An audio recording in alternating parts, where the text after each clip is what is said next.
And a good day to you all. Welcome to the version of the Weather Academy. Tommy D here, your weather guy, and we're going to chat a little bit about fronts for the most part. And we're going to share the screen, and this is a weather map here. Now, of course, if you've gone online or maybe check out some weather maps or anything like that, you may notice that we have different types here. But we, as meteorologists, we use weather maps very similar to this one here. And we're going to zoom in just a little bit more here so you can see it a little better. And now these maps, actually, what I'm going to do, forgive me, let's zoom out a little bit here first, and kind of give you the big picture. So what we have here, we have H's and L's, and of course by now those are high pressure systems. Actually, no, there's no L's on here for the most part. Here are some low pressures. We'll zoom it out fully here. Some low pressures in the west, high pressure in the east on this particular weather map, which is very similar to Tuesday as I create this. So we're going to zoom in now, and now we'll zoom in and show you exactly how, what all this data means on here. So you notice here we have several objects, and one of the things are these black lines. Those are isobars. Those are lines of equal pressure, and anywhere along that line, the pressure is the same. So the pressure goes up as you go toward the high, and the pressure of the lines go down as you head toward a low. So theoretically, as the pressures go up, that's how you get your higher temperatures, or higher pressures, and generally better weather. So what we have here, though, we have the lines here. This is general airflow. You don't see these in all weather maps. These are the little dotted lines with arrows on them. I'm going to go even closer here so you can see them a little better. So there are those, again, some dotted lines that show airflow. And of course, there's a high with, usually if there's one isobar around it, we call that a closed high. If not, it's an open high. And also you have all these other, looks like little dots with flags on them, and all sorts of numbers. Those are station models.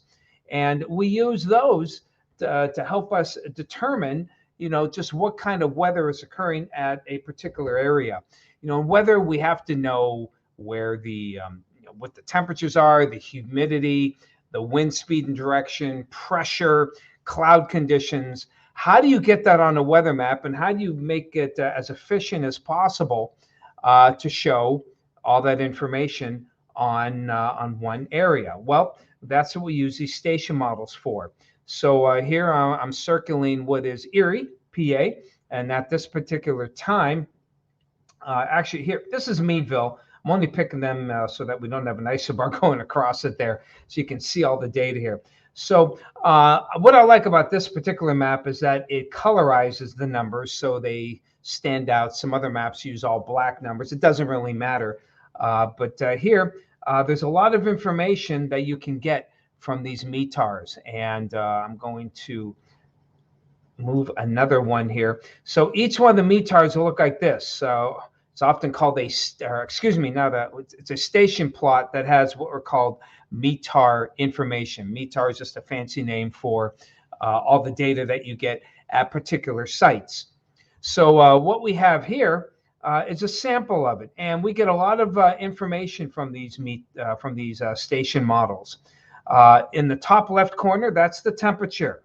In the bottom left corner is the dew point. Dew point is the temperature. Dew point is a measure of moisture. The higher the dew point, the more overall moisture is in the air. It's not relative humidity, but it shows relative humidity shows you how saturated the air is. Dew point tells you how much moisture is in the air. Generally, once you get above 55, like this here, we start to have what's called humid air, but comfortable. Once it goes above 60, that's a lot of moisture, and above 70 is tropical. Anything below 40 is considered desert, or really below 30 is almost desert-like dryness. And that's very common, by the way. We get very desert-like air often in the wintertime. We'll look at just a segment, a second here. In the meantime, sea level pressure in millibars on this. Kind of tough to describe here, so we'll just call it that. This is the trend. Is the pressure going up or going down? And that's what this number here. We have the wind speed and direction. The wind direction is the direction that that the wind is coming from, so this is a wind coming from the northwest and moving toward the southeast. In the middle, it's the sky cover. If it's not filled, it's clear. If it's totally filled, usually black, it is overcast. And any partial filling is, partial cloud cover. The more colored it is, more filled it is, obviously, the more cloud cover that we have. And this is the kind of weather. Is it rain? Is it snow? Dots, here's a quick look at some of the more common ones here. Dots are rain, flakes are snow. Okay, the more dots, the heavier the rainfall.